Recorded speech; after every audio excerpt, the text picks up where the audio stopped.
sexe avec un pervers narcissique est basé sur un rapport de domination.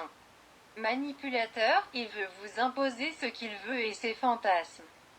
Le but étant de vous déstabiliser comme d'habitude et de vous bouffer votre énergie. Il vous dit qu'il faut faire ceci ou cela.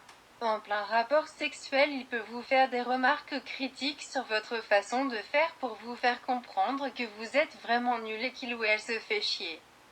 Que vous êtes loin d'être le coup du siècle. Cela joue sur la psychologie.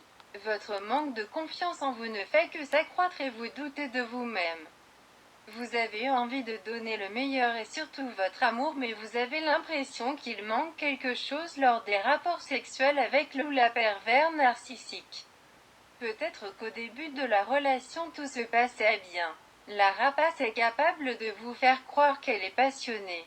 Mais la relation sexuelle qui vous a paru bien au début change au fur et à mesure que vous avancez ensemble. Vous perdez petit à petit vos propres repères en amour. Pour vous déstabiliser, il peut aussi vous rejeter lorsque vous avez envie de coucher avec lui. De sorte de vous faire comprendre que vous n'êtes vraiment pas attirante et qu'il n'a franchement pas envie. Ça aussi c'est blessant et déstabilisant. Par contre, quand vous n'avez pas envie, c'est à ce moment-là que le pervers narcissique va vous harceler pour coucher avec lui. Connaissant vos préférences en matière de sexe, il va vouloir faire l'inverse de ce que vous aimez. Vous demandez de faire ceci, cela et tout est mécanique, il n'y a aucune passion. Vous avez l'impression qu'il ou elle se fait chier. Moi il me disait tout le temps que mon dos n'était pas assez arqué. C'était vraiment pénible. Ou en plein milieu de l'acte. Il s'arrête tout d'un coup et me demande, ça va, tu es sûr? Encore une fois pour déstabiliser. Très souvent. Il disait aussi que je n'arquais pas assez le dos et que les vraies femmes savaient le faire. Entre autres, il y a aussi l'humiliation. Le pervers narcissique connaît vos valeurs et veut les piétiner. Par exemple, s'il sait que vous n'aimez pas les objets sexuels, eh bien il va par exemple vous en offrir à Noël.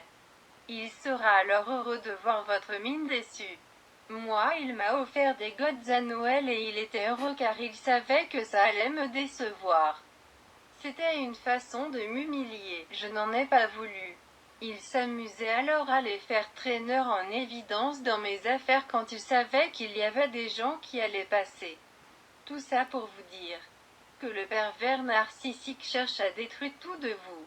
Tout, sans exception. Vous perdez vos repères en amour. À un moment donné, je me suis dit, si l'amour c'est ça, je préfère être célibataire toute ma vie. Les derniers mois de notre relation, je n'arrivais plus à coucher avec lui. Il se plaignait beaucoup pour ça. Disait de j'étais la reine des neiges. Qu'il s'ennuyait éperdument avec moi. D'autres fois, il disait qu'il était heureux et que mes désirs étaient sa priorité. Je trouvais des prétextes pour ne pas coucher avec lui.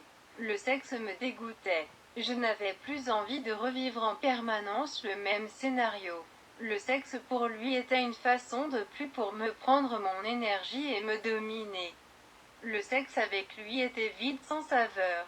Un acte robotique. Je me souviens aussi qu'il n'arrivait jamais à me regarder dans les yeux. Il fuyait mon regard. Et quand il arrivait que j'insistais, il me lançait une critique pour que je perde toute assurance, bref un cauchemar.